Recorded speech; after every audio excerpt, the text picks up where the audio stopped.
서부지법 사태에서도 경찰이 어떻게든지 뭐 배우부터 시작해서 뭔가를 좀 밝혀보려고 그 이제 따로따로 구속해놓고 맞아요. 여러 가지 배우 뭐 이런 거를 캐물었던 것 같은데 진실이 그야말로 그냥 유튜브 보고 뭐 방송 보다가 열받아서 열혈 그 호롤단신 열혈 청년들이 나온 거지. 그게 무슨 뭐 계획이 있어서 그런 것도 아니고 어떤 분위기상 이렇게 그 서부지법 안에 들어갔던 것처럼 지금 오늘 인권위도 마찬가지입니다. 지난달 인권위에서 말도 안 되게 한 30명 40명밖에 안 되는 그 좌파들이 인권위원들을 뭐 거의 감금하다시피 해가지고 인권위를 못 열게 열었다. 네. 이 소식을 듣고 열받지 않은 분들이 없었잖아요. 그러니까 그냥 그분들이 오늘은 인권위가 열리면 내가 나가서라도 맞겠다. 이런 생각으로 계획도 없고 뭐 몇 명 모여라 이것도 없어요. 그냥 뭐 몇 분씩 두세 명씩 뭐 친구들 뭐 이렇게 해가지고 오셨던 분들이 거기서도 현장 지금 저희 PD도 이제 현장에 갔다 왔는데 가서 보니 무슨 조직이 있는 것도 아니고 아무것도 아닌데 다들 그냥 한 목소리가 돼서 인권위에 좌파들이 점거하거나 들어오는 걸 막겠다 이런 의지 하나로 모인 거죠. 근데 정말 이 대한민국 어떤 집회라든지 우파 집회라든지 뭐 하여간 집회 자체도 그렇지만 우파 집회의 역사상 이번 이 계엄 이후에 이 집회들처럼 정말 자발적으로 그야말로 어떤 조직이 나선 것도 아닌데 이렇게 많은 인원이 모이고 또 실제 현장에서는 마치 조직적으로 움직이는 것처럼 그렇게 움직이고 하는 게 참 흔치 않은 일인데 이번 이 정말 계몽령이란 말이 괜히 나오는 게 아니라 우파 국민들을 각성하고 행동하게 만드는데 윤 대통령이 정말 큰일 하고 계시다 그런 느낌입니다. 그러니까 굉장히 중요한 점을 네. 잘 짚어주셨는데요. 저도 저 따라다니던 후배들 동생들이 지금 인권위에 좀 가 있어요. 네. 아까 전화를 해봤어요. 현장 상황이 어떻냐, 위험하진 않냐, 네. 그리고 거기 어떻게 나간 거냐. 그냥 같이 당 생활하던 친구들 한 대여섯 명이서 나갔대요. 네. 근데 나가 보니까 비슷한 생각하고 온 20대 30대들이 많은데 네. 다 처음 보는 얼굴이래요. 다 모르는 사람. 그러니까 다 서로가 네. 몰라요. 네. 근데 거기서 야 누구는 지하 주차장 지키고 누구는 14층에 회의실 지키고 엘리베이터에서 아주 평화적으로 인권위 직원은 당연히 들여보내주고 네. 그런데 깽판 치러 온 좌파들이나 전장년은 평화적으로 막아서고 그게 사실은 그 인권위 사무실의 경비분들이 할 일을 청년들이 지금 대신해주고 있는 거거든요. 네. 그러니까 정말 이런 청년들의 각성 이게 저는 앞으로 이 20대 30대들이 윤석열 대통령의 이 탄핵 가결 국면을 겪으면서 민주당과 좌파는 절대 안 된다는 인식이 뇌리에 새겨졌잖아요. 네. 얘네가 40대 50대 돼도 이건 안 변해요. 네. 그러니까 윤석열 대통령이 자기 몸을 던져서 지금 좌파들한테 잡아먹히던 대한민국의 어떤 정치의 균형이나 세대 간의 균형을 완전히 맞춰버린 그런 역사적인 의미가 저는 지금의 국면에 숨어 있다고 생각을 합니다. 네. 지금 저는 이런 얘기를 저희 방송에서는 여러 번 했는데 네. 또 이제 멸콩 TV에 처음 나왔으니까 이 말씀을 꼭 드리고 싶은데 사실 우리가 이승만 대통령, 박정희 대통령 같은 정말 시대의 영웅, 그 세계적인 수준이잖아요. 네. 이승만 대통령이나 박정희 대통령은 정말 대한민국이라는 나라를 여기까지 오게 하는데 초석을 놓고 그걸 기둥을 세운 이런 분들이라고 한다면 그 이후에도 우리가 이제 우파 대통령을 많이 배출했는데 네.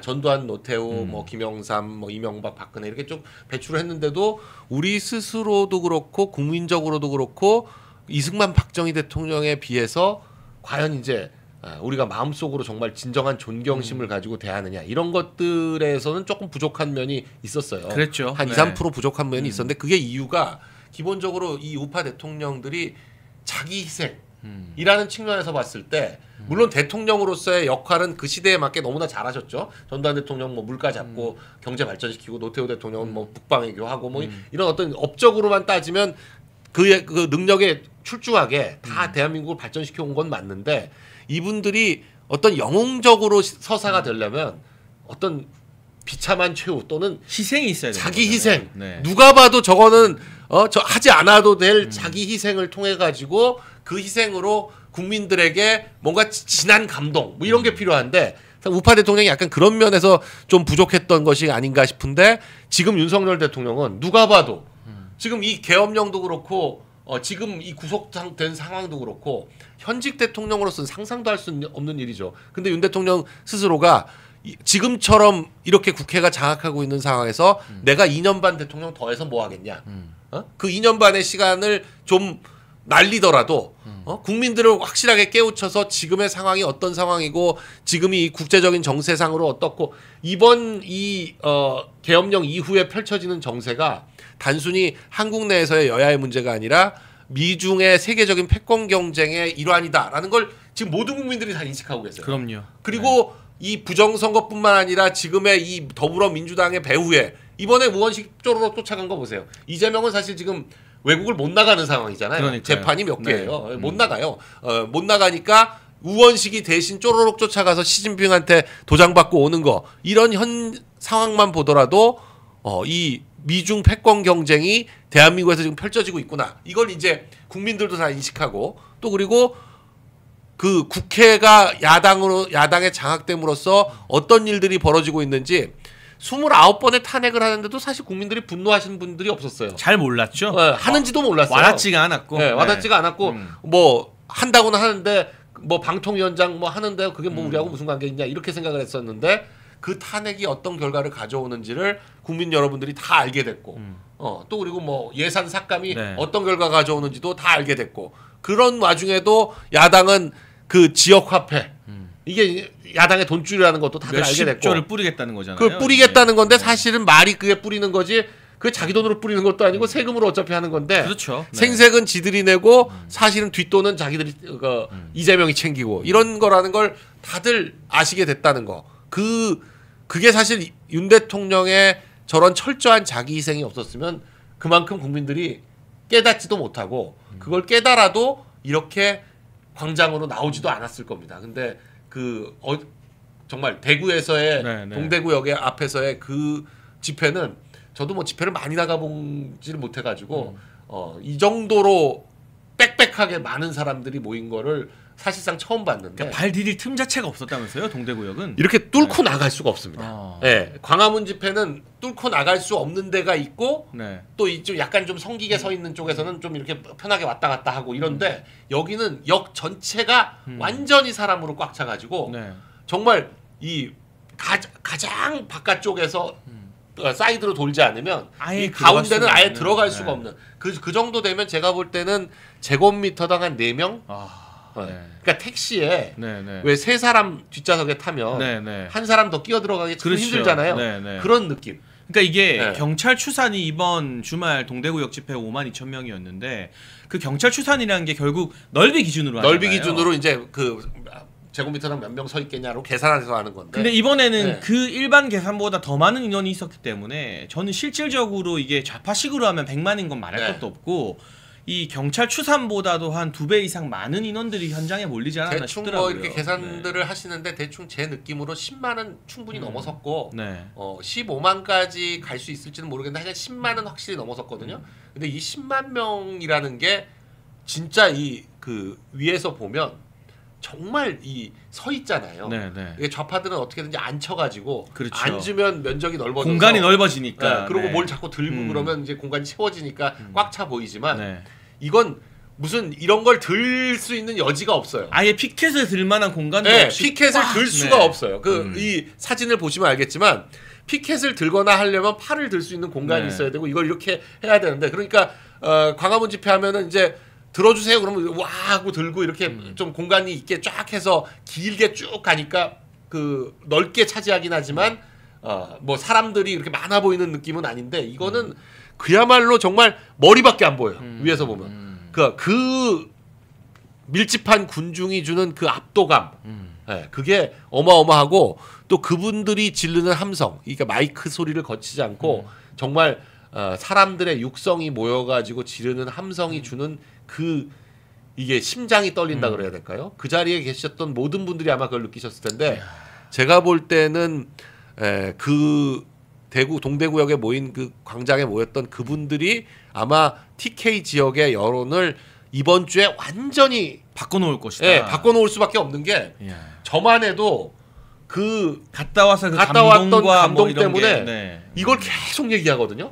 보는 사람마다 얘기해. 보는 사람마다 그 장난 아니었다. 정말 그렇게 사람 모이니까 이렇더라 저렇더라. 그럼 그 사람들도 또 물어보고 정말 많았어 어땠어 이러면서 얘기가 되잖아요. 아마 그 자리에 계셨던 모든 분들이 지금 오늘부터 시작해서 대구 경북 각지에서 모셨는데 그분들이 각지에서 오늘부터 시작해서 거기 참여 안 하신 분들한테 그 얘기들을 이번 주 내내 할 거거든요. 그러면 들은 사람들이 또 들은 사람들한테 하고 사실 TV 언론이 영향력이 없는 게 요새 올드 미디어들이 그렇게 떠들어도 영향력이 없는 게 안 봐버리면 끝이고 봐도 안 믿잖아요. 그렇죠. 안 믿으면 끝이거든요. 전파가 안 되죠. 그리고, 네, 그리고 그 얘기를 누구한테 하질 않아요. 맞아요. 뉴스에서 뭐 네. 이런 얘기 났다, 뭐 봤냐 이런 말 자체는 안 해. 그러니까 이게 영향력이 없는 건데 이 집회는 현장에 오셨던 분들은 아마 이번 주 내내 그 얘기를 안 하고는 견디지 못할 정도로 어떤 충격과 감동. 네.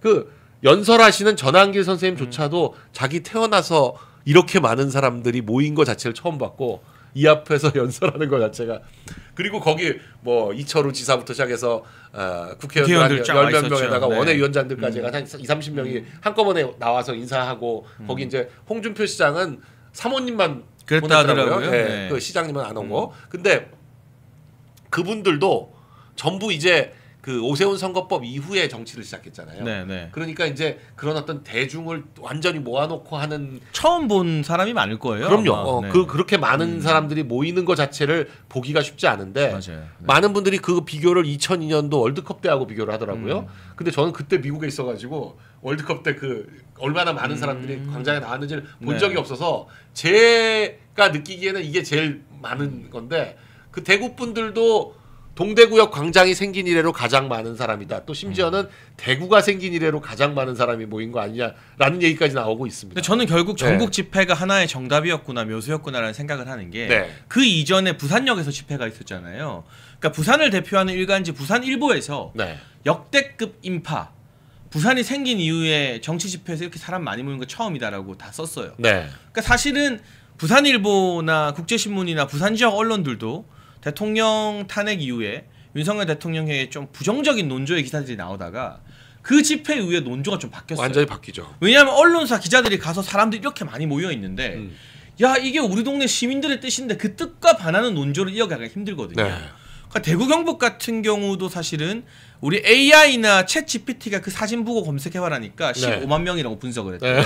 근데 여러분 이게 집회 측 추산 15만이 아니라 AI 추산 15만이면 역대 모든 좌파 집회를 다 능가한 거예요. 걔네가 옛날에 서초동에서 촛불할 때 딱 보니 100만 할 때도 경찰 추산 5만이나 10만을 넘은 적이 없거든요. 그러니까 완전히 다른 스케일을 보여주고 지금 변호사님이 진짜 잘 짚어준 게 지금 우리 윤석열 대통령 지지율이 뭐 아시아투데이 이번 주 48, 지난주에 펜앤마이크 51이 나왔잖아요. 근데 60이 못 넘는 이유가 뭔지 아세요? 이게 서울, 경기나 호남 지지율이 낮아서가 아니라 대구, 경북 지지율이 생각만큼 안 나와서 그래요. 그러니까 오히려 서울이나 충청, 경기는 지지율이 50이 나오는데 그럼 대구가 한 7, 80이 나와줘야 되는데 대구가 한 50 후반, 60 초반밖에 안 나오거든요. 그러니까 대구, 경북 치고는 안 나와서 대구, 경북 안 나오고 부울경도 생각보다 그 정도 안 나와서 그러니까 영남이 사실은 생각보다 안 치고 나가서 우리가 60%까지 못 가는 거예요. 근데 부산과 대구에서 이거 경험한 10만 명들이 집과 직장으로 흩어져가지고 이 이야기를 변호사님 말씀처럼 막 해버리면 이제 영남 지지율이 올라오면 진짜 윤석열 대통령 지지율 탄핵 심판 선고 이전에 60% 뚫는 게 더 이상 꿈만은 아닐 수도 있겠다는 생각이 좀 드는 것 같아요. 사실 지금 서울 지지율은 생각보다 많이 나오고 있는 게 맞아요. 이게 저는 이것도 광화문 집회의 힘이라고 생각을 하는데 광화문 집회가 탄핵 이후로 계속 지금 계속 유지되고 있죠. 계속 유지되고 그리고 그 현장들이 한남동 집회 또 뭐 헌재 집회, 공수처 집회 뭐 이런 것들이 또 구치소 앞 서울 구치소 앞 집회 이런 모든 집회들이 다 이제 서울 경기 중심으로 이루어지다 보니까 많은 분들이 집회 현장을 보기도 하고 참여를 하기도 하고 하면서 또 여기도 마찬가지거든요. 한 번 집회 참여하면 제가 그 말씀을 계속 드리는데 한 번만 나온 분은 없어요. 안 나와보신 분은 있지만 한 번 나오면 계속 나오게 되는 게 이게 뭐 다른 모든 볼거리 뭐 할 거리들 다 빼놓고 역시 사람이 많이 모이는 것만큼 좋은 구경거리가 없는 거예요. 뭐 쌈 구경, 불 구경이 재밌다고 하는 이유가 결국 싸움과 불이 문제가 아니라 싸움과 불 때문에 모이는 사람들이 모이니까 그 자체가 구경거리인 것처럼 이 대중 집회라는 거 엄청난 규모의 대중 집회는 그 자체가 그냥 그 주변에 가서 돌아다만 다녀도 너무너무 흥분되고 재미있거든요. 그러니까 이제 네. 이 지금처럼 어려운 시국에 우리와 같은 마음을 가진 동지들이 이렇게 네. 많이 모였다는 것 자체가 그것만으로도 마음이 이제 뿌듯한 거죠. 엄청 위로가 되는 네. 거잖아요. 그 텔레비전 보면 뭐 신문 보면 완전히 다 넘어간 것 같고 나만 이상한 생각하는 거 아닌가 하는 생각을 하다가 거기 가면 나보다 더하거나 나랑 똑같거나 하는 분들이 뭐 몇십만 명씩 모여 있다 이러니까 그거 자체가 힘이 나는 거죠. 힘이 나는 겁니다. 그게 네. 정말 중요한 거고 이 집회가 뭐 의미가 있니 없니 따지실 게 없어요. 이 집회가 저들 그 좌파들한테 얼마나 지금 위협적인지 맞아요. 네, 네. 그걸 보시면 압니다. 결정적인 게 여러분 오늘자 조선일보 1면에 네, 이 동대구역 집회 사진을 썼어요. 썼습니다. 그러니까 그 자존심 강한 조선일보가 네. 지금 완전히 한풀 꺾여서 네. 탄핵 반대쪽 여론을 조금씩 많이 보도하고 있거든요. 물론 여러분 제가 동결해라고 말하는 동아일보는 요지부동입니다. 네. 근데 걔는 이제 더 이상 보수 언론 조중동으로 이름을 같이 거론해줄 필요도 없어 동아일보는 네. 제가 봤을 때. 동아일보는 근데 이제 완전히 넘어가서 조선일보가 일면에 동대구역에 사람들이 가득 찬 사진을 쓰면서 탄핵 반대 여론이 확산되고 있다고 썼어요. 네. 이거는 우리가 익히 하는 그 조선일보의 자존심을 생각했을 때 편집국에서 엄청 고민하다가 이걸 제대로 다루지 않으면 조선일보도 완전히 버림받겠구나라는 위기감에서 이 사진을 저는 일면에 실었다고 보거든요. 그러니까 지금 사실 이제 소위 말하는 올드 미디어들이 리가시라고 하는 건 너무 그 사람들 띄워주는 거고 그냥 올드인데 네. 올드 미디어들이 영향력이 있는 건 올드 미디어를 보고 그 본 내용을 사람들하고 얘기하고 이게 이제 영향력인데 그렇죠. 네. 안 보는 것만큼 무서운 게 없어요. 자기들은 뭐 사설에 딱 쓰면 그날짜로 이제 분위기가 확 바뀌고 예전에 뭐 20년 전엔 그랬죠. 그랬죠. 그런 분위기를 아직도 그 환상에서 깨나지 못하고 있는 것 같은데 요즘은 이 종이 신문 자체는 아예 보는 사람 자체가 너무나 없는 데다가 드물죠. 예. 그런 데다가 결국 이제 네이버나 뭐 이런 걸 통해서 보는 건데 그거 보는 사람들조차도 조선일보를 구독하다가 거기서 빼버리면 그냥 끝나는 거예요. 맞아요. 간단합니다. 네, 아무것도 그거. 아닙니다. 네. 아무것도 아니에요. 뭐 조선이고 중앙이고 동아고 뭐 100년이고 200년이고 다 소용없고 그냥 안 보면 끝이에요. 그러니까 유튜브 구독 취소하듯이 네. 네이버에서도 그 조선일보 구독 취소 취소해서 동아일보 해지 구독 취소가 해버리면 있어요. 끝이에요. 네. 그냥 구독 해지 딱 해버리면 그냥 그 다음부터는 조선과 동아 얘기를 볼 일이 없습니다. 클릭 한 번이면 끝나죠. 끝나요. 네. 그러면 이제 아무것도 아닌 거예요. 그게 이제는 유튜브를 그냥 구독하는 거나 조중동을 구독하는 거나 똑같은 한 번의 클릭으로 끝나는 일이기 때문에 어차피 돈 내고 보시는 분들은 이제 거의 없다시피 하니까 절독은 이미 다 하셨을 거고 그 구독마저도 이제 해지하면 더 이상 조중동 때문에 우리가 마음 상할 일도 없다. 이제 뭐 더 이상 KBS, MBC한테 우리가 더 마음 안 상하는 것처럼 MBC, JTBC 그냥 안 보고 채널 없애버리면 끝이다라고 생각하고 아닌 것처럼 그냥 안 보시면 됩니다. 안 보시고 오히려 멸콩 TV 또 그리고 저희 인사이트 이런 거 보시면서 오히려 더 객관적이고 정확한 얘기를 해드리지 이 사주나 아니면 뭐 좌파들의 이익에 쫓아서 그렇게 하지 않습니다. 저희는. 그리고 이 말씀이 나왔으니까 제가 이 부분을 꼭 짚고 싶었는데 네. 그 어마어마한 열기가 모인 대구 집회에 이철우 경북도지사를 포함해서 많은 국민의힘 현역 국회의원들이 나왔어요. 네. 저는 이 자체는 긍정적이라고 봐요. 네. 이 사람들이 여기서 시민들의 열기를 체감하고 국회에서 의원총회에서 의원들 만나면 이야기를 막 할 거잖아요. 네. 그리고 국민의힘 의원들이 쭈뼛쭈뼛거리다가 얼마 전부터는 국민의힘에서 탄핵 반대 집회 사진 카드 뉴스 만들면서 극우가 아니다. 네. 국민이다.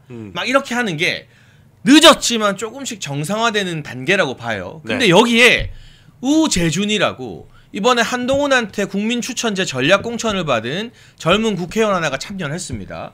원래 친 한동훈계 이제 똘마니 중에 하나예요. 김상욱과 우재준이 무슨 국민 추천제. 국민 추천이라는 말도 안 되는 이름으로 사실상 한동훈이 꽂아놓은 건데. 그러니까 누군지도 모르는데 갑자기 네. 공천을 받았는데 근데 이제 우재준이 어떤 사진으로 유명하냐. 대통령 탄핵 가결이 통과되는 그날 한동훈 그 옆에는 원전 반대하는 김소희 비례대표 또 우재준 이 셋이서 아주 비열한 웃음을 띠고 있는 사진이 우리 시민들한테는 국민들한테는 굉장히 널리 알려져 있습니다. 네. 그런데 어제 대구 집회에 나왔다길래 야 이제 좀 사람 되나? 보고 나서 좀 정신 차렸나 싶었는데 대구 집회 갔다 와서 이 우재준 의원이 동아일보랑 오늘 인터뷰한 게 뭔지 아십니까? 탄핵 인용될 것 같으니까 조기 대선 준비해야 된다. 근데 전환기 선생님이 이랬잖아요. 지금 부모님 살아계신데 제사상 차리는 호로 자식들이다. 네. 여기에 대해서 우재준이 뭐라 했느냐. 의사가 시한부 판정 내리면 임종 준비해야 된다. 네.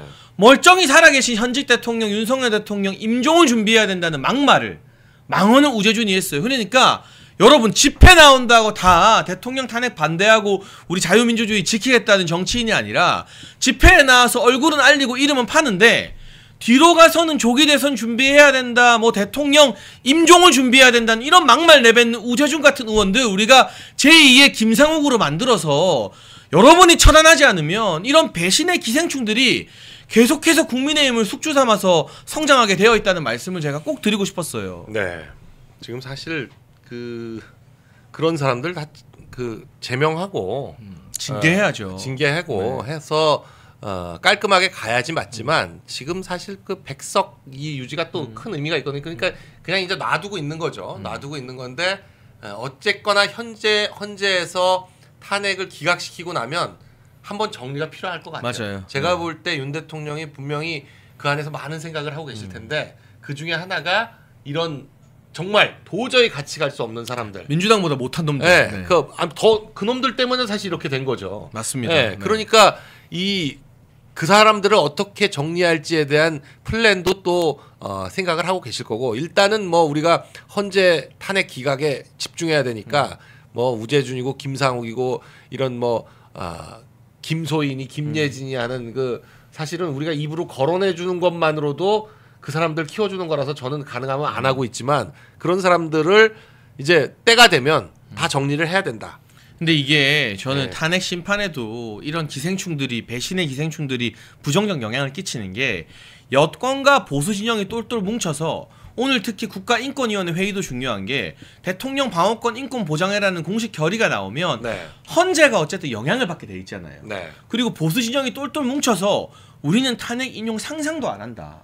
어디 한번 해보기만 해봐라. 네. 이렇게 벼르는 게 그 4명의 이진숙 위원장 탄핵 기각한 재판관들 정신줄 붙들게 하는 역할을 하는 거잖아요. 그렇죠. 네.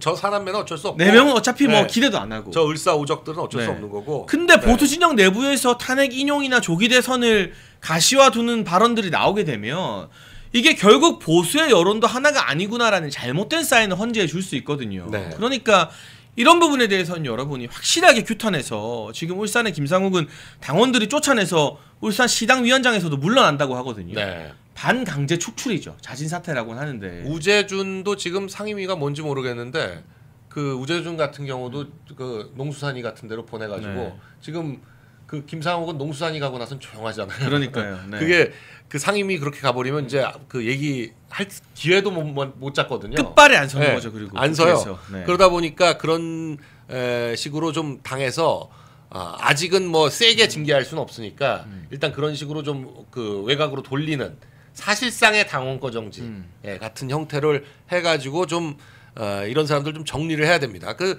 김종혁이 아직도 그 원외 당협위원장 네.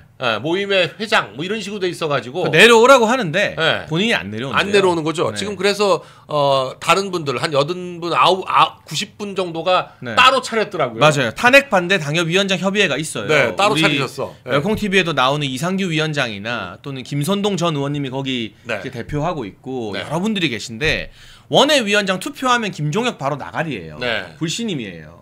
개혁신당 하원하 꼴 나는 거거든요. 근데 사실 이쯤 됐으면 김종혁이 그 자리를 내려놔야 되는데 본인은 그 알량한 자리라도 들고 있어야 그래야 뭐 방송에 나가고 네. 뭐 영향력 있는 것처럼 쇼를 하고 그 자리 빌미로 권영세 비대위원장이랑 자기 마음대로 만나가지고 뭐 하고 싶은 말 막 다 했던 거잖아요. 네. 그러니까 이런 부분에 대해서 우리가 지적을 하는 건 우재준이고 김종혁이고 김상욱이고 말 안 해주면 모르는 분들이 많아요. 근데 확실하게 처단을 해야 됩니다. 김종혁은 또 어떤 점에서 지금 문제가 심각하냐면 지금 뭐 많은 분들이 이제 그걸 느끼고 계시겠지만 홍장원이 그 체포조 명단 그거를 한동훈한테 찔러줘가지고 한동훈이 빡쳐서 윤 대통령과 독대를 할 때 왜 나 네. 체포하라 그랬냐. 그랬죠. 네, 네. 윤 대통령은 그런 적 없다. 그런데도 뭐 무슨 소리냐 이게 확실한 소리다. 그 홍장원이 얘기하니까. 네. 근데 그거를 누가 다리를 놨나 했더니 홍장원이 마포고등학교 출신인데 김종혁이 마포고등학교고 고등학교 선후배. 네. 네. 그래서 홍장원이 김종혁한테 얘기해서 김종혁이 한동훈한테 얘기했다. 요게 지금 상당히 네. 공신력 있는 가설인 거죠. 네. 네. 뭐 아직까지는 추측의 영역입니다만 네. 상당히 가능성이 높고 여러분 그 한동훈 측에서 갑자기 정치인 체포 명단이 있다. 네. 앞으로 두고 보면 더 어마어마한 게 밝혀질 거다라고 하면서 그러면서 이제 탄핵을 대통령을 뭐 내란 네. 자백했다고 몰아붙이고 네. 탄핵 가결하자 당론해달라 했다가 쫓겨난 건데 그 소스가 어디냐? 바로 홍장원인데 네. 홍장원과 한동훈 사이의 연결고리가 홍장원의 마포고 선후배 사이인 김종혁 전 최고위원일 수 있다라는 게 네. 상당히 공신력 있는 추측이라는 말씀을 우리 강용수 대표님이 말씀해 주신 그걸 겁니다. 뭐 여태까지는 다른 설은 이제 홍장원이 지금 이혼을 했잖아요. 네. 그리고 그 지금 살고 있는 그 내연녀. 네, 네. 지금 두 번째 재혼을 했다는 건지 아니면 내연녀인지 그 홍장원이 왜 그 홍콩에서 블랙 요원으로 있을 때 국정원 예산으로 집을 사가지고 네. 뭐 이렇게 한 100억대 횡령 네. 의혹에 휩싸였죠. 그 횡령 네. 의혹에 휩싸인 게 무슨 자기 친구인 미국 사람 미국 국적을 가진 명의로? 사람한테 명의로 네. 해놨다. 그게 친구가 아니라 그 내연녀고 내연녀 이름으로 집을 해준 거예요 사실상. 네. 그 무슨 안가를 하거나 그게 아니라 집을 해줬는데 이 내연녀와 지금 분당에 있는 무슨 주상복합에 살고 있다. 뭐 이런 얘기까지 있는데 하여간 홍장원의 이 머릿속에서 지금 모든 이 내란 시나리오와 또 그리고 곽종군과 김병주 간의 그 커넥션이 네, 있죠. 오고 네. 가는 거. 그러니까 이 박선원, 김병주가 홍장원, 곽종근을 잡고 시나리오를 짜서 이 내란 프로그램이 만들어진 거다. 지금 이게 이제 거의 굳혀져 가고 있는데 이런 것들도 나중에 이제 헌재 판결이 끝나고 나면 전부 수사에서 밝혀져야 될 일입니다. 그래서 이상규 위원장이 그 주장을 하더라고요. 네. 지금 국민의힘이 만들어야 될 특위는 네. 사기 탄핵 검증 특위다. 네. 한동훈이 어디서 누구랑 무슨 소리를 듣고 대통령 체포 이야기를 했는지, 체포명단 이야기를 했는지 이거를 조사하는 게 국민의힘이 해야 될 일이다라고 했는데 이게 말씀이 나왔으니까 저는 홍장원과 곽종근이 같은 역할을 수행하지만 결이 좀 다른 것 같아요. 네. 곽종근은 그냥 자기가 살려고 어버버하는 굉장히 무능하고 어떻게 보면 김병주한테 이용당하는 네. 좀 급이 떨어지는 저 사람 어떻게 특전사령관 됐지 싶은 군인이라면 네. 홍장원은 굉장히 주도적이고 본인이 그 메모지라는 어떤 가상의 가짜 증거를 만들고 네. 이 국면을 자기의 어떤 정치적 탈출구로 이용하기 위해서 확신을 가지고 이 사기 탄핵에 뛰어든 일종의 확신범이에요. 네. 그러니까 훨씬 더 죄질이 무거운데 그 홍장원과 직간접적 소통을 통해서 대통령을 내란 자백이라고 밀어붙이고 탄핵을 당론으로 하자고 했던 한동훈, 저는 이 부분에 대한 진실도 앞으로 더 밝혀질 여지들이 상당히 많이 있다고 생각됩니다. 홍장원 같은 경우에는 이 원래 이제 육사를 나왔는데 여인영보다 세기수 선배거든요. 네. 네, 육사를 나왔는데 707 특임대 중대장을 하고 대위로 전역을 한 다음에 국정원에 들어와서 30년 동안 이제 국정원에 있었어요. 네. 근데 이 사람은 황당한 건 뭐냐면 이 사람은 평생 대외 파트에만 있었단 말이에요. 해외 업무를 담당했다. 해외를 하고 네. 블랙 요원으로도 활동을 하고 그러니까 그냥 스파이 출신인 거예요.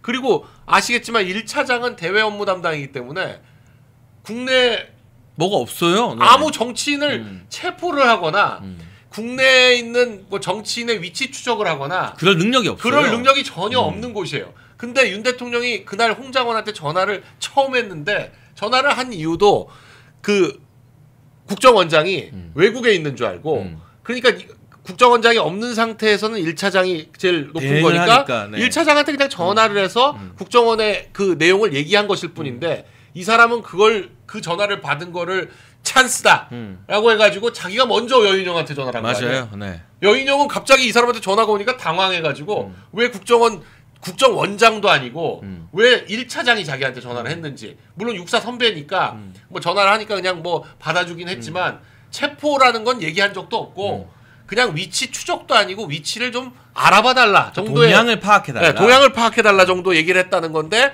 그걸 가지고 명단을 만들어서 지금 이 작업을 하고 있는 거고 그리고 박선원과는 어떤 관계냐 이 사람이 2017년에 영국 공사를 할 때 이제 해외 파트니까 네, 많이 나가죠. 공사를 하죠. 네. 네. 그 높은 뭐 되게 이제 주요 대사관의 공사직이 이제 국정원이 할 수 있는 제일 높은 직인데 영국 공사를 할 때 박선원이 그때 상하이 총영사를 마치고 국정원 기조실장으로 오면서 한 바퀴 돌 거 아니에요? 네. 돌 때 영국에서 처음 만났는데 이걸 어떻게 살컸는지 살커가지고 그때부터 이제 박선원과의 인연이 쭉 이어졌다는 거고 김태효가 지금 안보실 1차장인데 네. 김태효와 또 만포고등학교 이 선후배 관계거든요.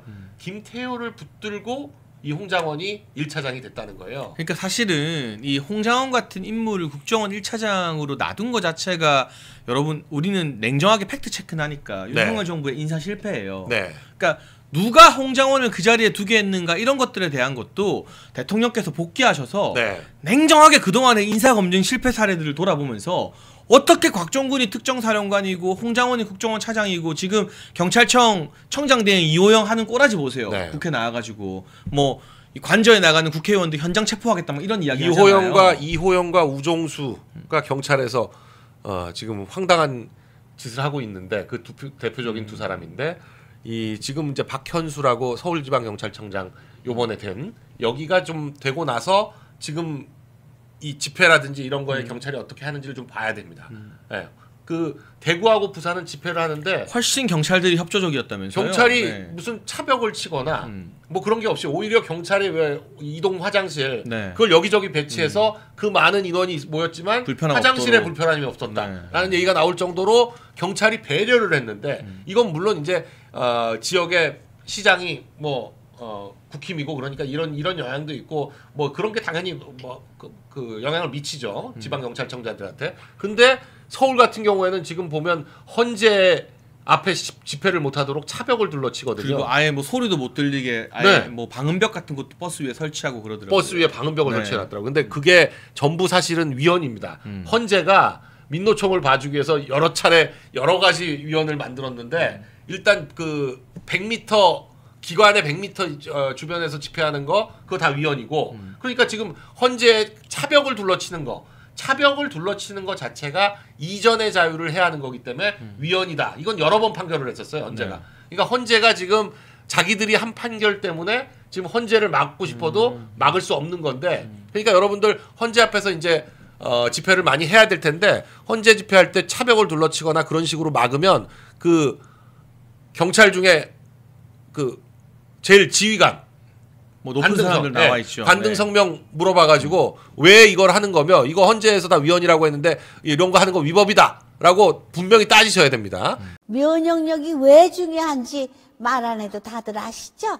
저는 몇 년째 환신을 꾸준히 먹고 있는데 면역력만큼은 걱정 안 합니다. 요즘 같은 시대 튼튼한 면역력에 건강까지 쑥쑥 지금부터라도 환신 꼭 챙겨 드세요. 드셔본 분들만 그 진가를 느낄 수 있다니까요. 저는 지금 한동훈이 언더 73 그런 쉰내 나는 세대교체가 아니라 이준석이 말하는 세대교체 젊은 사람들의 공감을 못 받고 나만 잘났고 나만 똑똑하다는 세대교체가 아니라 국민의힘이 아까 말한 것처럼 너무 잘나고 잘 먹고 잘 사는 고위 관료와 법조인 대학 교수 출신 정당이 아니라 정말 보수의 가치가 무엇인지 고민하고 대통령이 가장 어려울 때 같이 나가서 싸우는 그런 30, 40대 중심으로 세대교체가 되어야만 민주당이랑 싸울 만한 정당이 될 수 있다고 봐요. 그런 의미에서 김민수 대변인께서 앞으로 더 중요한 역할을 해주실 필요가 있다고 보고요. 이게 저는 이게 사실은요 이게 정치학적으로 보면 진보주의라는 건 없잖아요. 네네. 이거 상대성인 거잖아요. 진보는. 근데 보수는 진짜로 이게 하나의 철학이에요. 그래서 이게 보수 정당에 계신 분들께서 대한민국은 정말 보수주의로 태어났거든요. 그러니까 이승만 대통령의 자유부터 시작해서 박정희 대통령의 경제로 시작해서 물론 우리 당은 이분들을 우리의 뿌리로 생각하지도 않지만은 어떻게 보면은 근데 이게 대한민국은 보수주의가 만들었던 나라고 그리고 보수주의가 지켜왔던 나라이기 때문에 이 공부가 정말 제대로 되면 여기에 경제에 대한 해법들도 있습니다. 보수가 꼰대에 대한 가치가 아니고요. 보수에 대한 해법에서 앞으로 나아갈 대한민국의 미래 방향성이 다 나올 수 있는데 이런 자신감을 좀 가졌으면 좋겠다. 내가 몸을 담고 있는 정당이 지지하는 이념과 신념에 자신감이 있다면은 괜한 중도 확장 같은 헛소리들을 하지 않을 것이다. 색깔이 흐려진 얘기들을 하지 않을 것이다. 그 언더 73 제가 요즘에 막 저런 뉴스를 잘 안 봐서 모르는데 저 뭐 술 이름인 줄 알았네요. 저런 것들도 그리고 아까도 장해찬 최고 얘기했지만은 당이 선명성을 갖지 못하면요. 절대로 저는 중도 확장도 불가능하다고 생각합니다. 더 사실은 선명해지셨으면 좋겠습니다. 뭐 우리가 멸콩 TV에서 만난 걸 계기로 김민수 대변인님이나 또 백지원 부대변인 저도 방송하고 왔는데 이런 젊은 분들 또 김기영 대변인도 제가 잘 알고 뭐 이상규 위원장도 있고 이런 국민의힘의 30대 40대들이 천목회만 있고 언더 74만 있고 김재섭 우재준 같은 인간들만 있는 게 아니거든요. 근데 우리가 좀 세력화를 할 필요가 있겠다. 모아서 정통 보수의 가치를 지키고 대통령을 지키자는 국민들의 마음을 대변하는 새로운 젊은 보수 그룹이 필요하겠다라는 생각도 제가 요즘 참 많이 맞습니다. 드는 네. 것 같고요. 그래서 이제 책을 다 쓰시면 김민수 대변인이 거기서 중심 역할을 전 좀 해주시기를 바라고 오늘 네. 여러 이야기하는 가운데 지금 이 시간 헌재에서도 굉장히 중요한 진술들이 많이 나오고 있어요. 이상민 전 행안부 장관이 오전에는 지금 국무위원으로서 계엄이 위법위헌이라 생각하지 않았다. 12월 3일 계엄을 내란으로 보는 것은 잘못된 프레임이다. 그리고 대통령께서 단전 단수 같은 걸 지시하신 바 없다. 또 국회가 무차별 탄핵 남발로 국정 발목을 잡았다라는 중요한 말씀을 해주셨고 오후에는 신원식 안보실장이 저는 이 이야기가 좀 와닿아요. 간첩이 잡혀도 경각심을 못 느끼는 나라였다. 그럼요. 그래서 윤석열 대통령께서 대한민국의 안보 현실이 위중하다 느꼈을 것이다. 이게 결국 대통령의 통치 판단의 근거라는 거잖아요. 지금 국가 비상사태라고 하는. 지금 얼마 전에 그 70대 남성이 11월이었나요? 작년 11월이었나? 간첩으로 진짜 간첩으로 잡혔습니다. 이게 네. 경찰로 지금 이게 대공수사권이 넘어간 이후에 처음으로 간첩을 잡은 거예요. 근데 지금 이제 이게 잡혔었고 또 여러분 잘 아는 창원 간첩단 사건이나 제주 간첩단 사건도 있고요. 그리고 민노총에 지금 백두건 북한 지령문이 발견됐던 간첩 사건도 있는데 방금 신원식 장관이 말했던 거랑 똑같아요. 국민들이 이걸 보고 흥분하나요? 야 미쳤다. 대한민국에 간첩이 이렇게 많아? 흥분하는 사람들 한 번이라도 보셨습니까? 식사 자리에 간첩 얘기 나오는 거 봤어요? 너무 잠잠했죠, 진짜. 너무 잠잠하죠. 네. 자, 이게 정말로 얼마나 위험한 것이냐면 간첩이 등장해도 간첩이 활동하다가 이렇게 지금 대한민국에 뉴스가 나와도 국민들이 놀라지 않는 나라가 됐다. 이거 정말 위기인 거예요. 자, 그리고 하나 더 말씀드릴까요? 여러분들이 이거 뉴스 한번 찾아보세요. 뉴스 찾아보시면요. 좌파 언론들이 간첩이 처벌받았다는 뉴스를 안 내보냅니다. 신문 한번 찾아보십시오. 신문들이 이게 지금 100개의 언론사가 있으면 100개가 다 나와도 시원찮을 판에요. 네. 아주 선별적으로 몇 개의 신문들이 간첩 사건들을 다루고 있습니다. 이게 지금 대한민국이에요. 자, 대통령 같으면 당연히 위기를 느낄 수밖에 없겠죠, 이거. 그리고요, 지금 아까 계속해서 저는 이 재판들이 심리가 강론으로 들어가는데 강론으로 들어갈 이유도 없어요. 계엄이라고 하는 거, 계엄권이라고 하는 거 대통령 권한이에요, 그냥. 사법심사의 네. 대상이 아니라는 거죠. 감히 헌법재판관 따위들이 심사할 대상이 아니에요. 그리고 대통령한테 주어진 권한은요. 대통령의 권한이기 이전에 권한 이코르 의무이기도 해요. 국민을 위한 의무예요. 대통령이 이 권한을 써야 될 때 쓰지 않으면 국민에 대한 의무를 다하지 않은 겁니다. 이거 직무유기예요. 대통령이 헌법에 나온 권한을 쓸 수 있는 것은요. 국민 투표에 의해서 국민의 신임을 받았기 때문입니다. 자, 그러면 대통령만이 판단할 수 있는 영역이에요. 지금 계엄령을 선포해야 된 상황인지 아닌지를 이거를 어디 감히 지금 민주당 이재명 대표가 위헌이네 위법이네를 떠들고 한동훈이가 위헌이네 위법이네를 떠들고 이젠 지금 헌법재판관들이 이걸 위헌이네 위법이네를 떠들고 있습니까? 이거는 지금 작년 7월에 미국 대법원에서 얘기했던 것처럼 대통령의 고도의 통치 행위 자체는 법으로 판단할 수 있는 영역이 아니라는 거예요. 네, 트럼프 전 대통령에 네. 대한 미국의 판단이었죠. 그럼 네. 이것도 좌파들이 그래요. 한국이랑 미국이랑 같애라고 해요. 아니 한국의 민주주의를 북한에서 갖고 왔어요? 중국에서 갖고 왔어요? 미국에서 갖고 왔어요. 우리나라에 사례가 없으면 미국 사례를 봐야지 맞는 거예요. 그럼 미국은 세계에서 민주주의를 대표하는 나라예요. 자, 그런 나라 미국에서요. 대통령의 고도의 정치 행위는 법으로 재단할 수 있는 게 아니다. 법으로 따져볼 수 있는 게 아니라고 하고 있어요. 자, 어떻게 지금 대통령을 앉혀놓고 수돗물 잠그라고 했냐, 틀라고 했냐까지 얘기를 하고 있어요. 그러니까 지금 이러한 부분들에 대해서 근본을 지금 가지고 싸우라는 거예요. 국민의힘에서 들고 일어나야 되는 거예요. 대통령이 저기서 저런 수모를 겪게 계속 기다리고 있으면 안 되는 겁니다. 여기서 국민들이 지금 일어서고 청년들이 일어섰으니까 국민들이 협박하는 거 아닙니까? 니네들 잡아 넣겠다고. 니네들 지금 구속시키겠다고 체포하겠다고. 국회 국회의원들 불체포 특권 있는 국회의원들께서 들고 일어나세요. 들고 나서 싸우세요. 그 108명 다 잡아내려면 잡아내라고 하세요. 이래야 싸움이 되는 겁니다. 그러니까 지금 이런 것들도요. 제가 지금 대통령 심리 과정 보면 하나부터 10끝까지 승질이 솟구쳐서 미쳐버릴 것 같은데 어떻게 증인을 불러놓고 타이머 초시계를 재고 앉아 있습니까? 이런 재판이 어디 있습니까?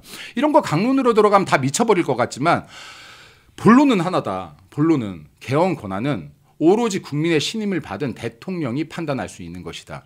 네, 이거 하나입니다. 감히 저들이 따질 수 있는 건도 아닙니다. 만약에 지금요 이 탄핵의 전국을 우리들이 잘 이겨낸다라고 하면요 이거에 대한 복귀를 반드시 하면서 여기에서 위법 위헌 행위가 있었던 자들 다 발본색원해야 됩니다. 근데 이 발본색원을 당할 자들이요 자기들 목이 걸린 거 알기 때문에 미친 듯이 목숨을 걸고 지금 싸우고 있는 거예요. 근데 우리는 목숨 안 걸면 어떻게 이깁니까? 그러니까 지금 국민의힘 제발요 제발 여기 한 분 한 분이 다 정말 목숨 걸고 싸우셔야 된다는 얘기 다시 한번 드립니다. 그러니까 지금 저들이 원하는 것은 윤석열 대통령 하나가 아니라 그럼요. 윤석열 대통령을 무너뜨림으로써 자유민주주의를 무너뜨리고 그럼요. 그리고 네. 굳건한 어떤 한미동맹 위주의 외교적 질서에서 대한민국을 이탈시켜서 맞습니다. 예. 친중국가로 만들겠다라고 그럼요. 하는 것이고 그럼요. 네. 그리고 지금 말씀해 주신 것처럼 대표적으로 곽종원과 홍장원이 있겠지만 네. 이 불법적인 사기 탄핵과 불법 수사에 가담한 공수처, 검찰, 법원의 핵심 인물들이 전부 다 대통령 탄핵이 기각되면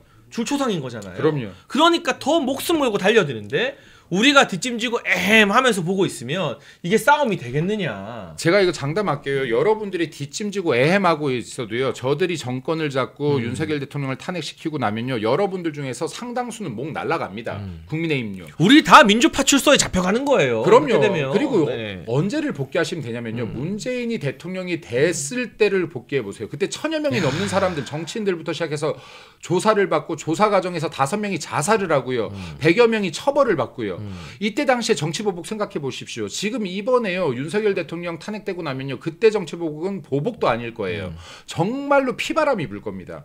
그 안에요. 이 108명이 야 우리는 지금 얌전히 있었으니까 우리한테까지 칼이 날라오진 않겠지? 이런 생각하지 마시고 여러분 다칠지 안 다칠지만 생각하지 말고 여러분을 지지했던 국민들이 다치지 않을지 예, 그리고 여기에 내 동지들이, 내 전우들이 다치지 않을지 이런 것들을 좀 생각하십시오. 그리고 지금 수많은 청년들이 일어나서 같이 싸우고 있고 이 중에서는 아직도 지금 억울하게 구금되어 있는, 몸이 구금 상태에 있는 청년들도 있습니다. 이 친구들을 어떻게 해야 될지, 어떻게 꺼내줘야 될지도 연구를 하십시오. 이럴 때 지금 계속해서 빠져 있으면 청년들, 그토록 원하던 청년 아닙니까? 지금 우리 당에서 김민수나 장해찬 몇몇의 청년들도 찾기 힘들었던 거 아닙니까? 지금 청년들이 알아서 보수의 깃발을 들어주고 있는데 이때도 못 안아주면 언제 청년들의 지지를 받으려고 합니까? 지금 청년들이 스스로 보수의 깃발을 들었을 때 일어나서 안아줘야 되는 겁니다. 이 친구들한테 힘이 돼줘야 되는 겁니다. 이 친구들 지켜줘야죠. 예, 그래야지 이거 보수가 바로 쓸 거 아닙니까? 그러니까 국민의힘에서 이거 우리가 여기서 백날 외치는 것보다 국민의힘 지도부들께서 한 번 외쳐주시는 게 큰 바퀴로 굴러가는 것이니 우리가 아니라 국민의힘에서 외쳐주시고 지켜주시고 그리고 윤석열 대통령 탄핵 막아주시고 보수주의 좀 지켜주시고 자유민주주의 지켜주시기를 다시 한번 간청드립니다. 좀 국민의힘에서 움직여주시길 바랍니다. 근데 여러분 네. 지금 댓글에도 많이 나오지만 뭐 국힘은 글렀다, 국힘은 안 된다, 제가 다 이해해요. 그렇지만 현실적으로 100명 이상의 국회의원이 모인 정당을 우리가 포기하면 맞습니다. 더 나락으로 가는 거예요. 정말 열받고 답답해도 김민수 대변인 말씀하신 것처럼 우리가 당근을 가끔 주고 채찍질을 해서 후드를 패서라도 국민의힘이 정신 차리고 바른 길로 나가고 정말 제대로 싸우는 김민전, 윤상현, 박충건 같은 사람들이 국민의힘의 새 지도부가 되고 리더가 될 수 있고 지금 정말 어떻게 보면 한창 우리 윤석열 대통령이 권력이 좋을 때는 대통령님으로부터 별로 인정을 받지 못했지만 지금 오히려 제일 의리 있고 정말 중요한 역할 감당하고 있는 나경원 의원 같은 사람들의 진가 저도 이번에 정말 뼈에 사무치게 다시 알게 됐거든요. 이런 사람들 응원해주고 밀어주면서 우리가 국민의힘을 바꿔서 고쳐 쓰지 않으면 대통령이 더 힘들고 더 외로워져요. 아니 제가 방송에서 나경원 대표님 거론한 적이 없는데 방금 얘기가 나오니까 얼마 전에 웃긴 걸 봤어요. 네. 김민수 저게 예전에 전당대회 때 한동훈 안 돕고 나경원 대표 돕길래 또라이인 줄 알았더니 저게 보수 감별사더라 이런 얘기를 하더라고요. 근데 대한민국이에요. 저희들도 저희 사실 사업가 출신이잖아요. 네, 네. 우리는 진짜 밑바닥에서 사업을 오래 해서요. 사람 보는 눈은 있어요. 뭐 산전수전을 다 겪으니까 네, 산전수전을 기본적으로. 겪어서 사람 네. 보는 눈은 있거든요. 근데요 여기에 보수 정당 국민의힘의 그래도 보수의 가치를 아는 분들이 있어요. 그리고 아까 말씀하셨지만은 108명이 국회의원으로 있는 이 정당을 포기하고서는 이길 수가 없어요. 이 108명이라도 뭉쳐야 되거든요. 그래서 지금 이게 여러분들께서 국민의힘이 미워 보여도 격려도 해주시고 힘도 실어주시고 그리고 다독여도 주시고 화도 내셔서 이들이 움직이게 해주셔야 됩니다. 그래야 이게 국민들 100명 1000명 모이고 저희들 같은 사람들 100명 1000명 모이는 것보다 그래도 배지의 힘이 배지 한 명은 맞아요. 네. 국민 20만 명의 힘이 붙어 있는 거 아닙니까? 예, 배지 한 명이 움직이면 20만 명이 움직이는 겁니다. 그리고 100명이 움직이면 이게 2천만 명이 움직이는 거예요. 그러니까 이게 국민들께서도 국민의힘에 격려도 해주시고 채찍질도 해주시길 바랍니다. 네. 네, 오늘 또 대각선 연구소님이 세대 교체는 물리적 나이로 하는 게 아니다. 저희도 그렇게 동의합니다. 그럼요. 정말 이 국민의힘을 선명한 제대로 된 보수 정당으로 만드는 세대 교체를 해야 된다라는 말씀드리고요. RHXOR님 또 응원의 슈퍼챗 보내주셨고 별하님도 슈퍼챗 진심으로 감사드립니다. 오늘 제가 그동안 멸콩TV나 뭐 다른 여러 방송에서 상당히 많은 보수 패널들과 방송을 하고 있고 다 너무나 훌륭한 분들이지만 제가 최근에 방송하면서 이렇게 감명을 받은 적이 있었나 싶을 정도로 김민수 대변인님 말씀과 또 한층 달라진 내공에 저도 많이 배우고 있는 게 제가 느끼는 게 역시 정치인은 시련을 먹고 성장하는구나. 이 4시간짜리 대변인 해프닝이라는 시련이 제가 감히 말씀드리지만 원래도 제가 참 좋아하고 존경하는 선배님이었지만 저도 방송으로 어디서 빠지는 사람이 아닌데 옆에서 들으면서 야, 이 김민수 대변인님의 이 내공과 철학이 이렇게 깊고 단단했나 제가 좀 깜짝 놀라게 된 것 같아요. 아마 많은 분들도 같은 마음이실 거라고 믿고요.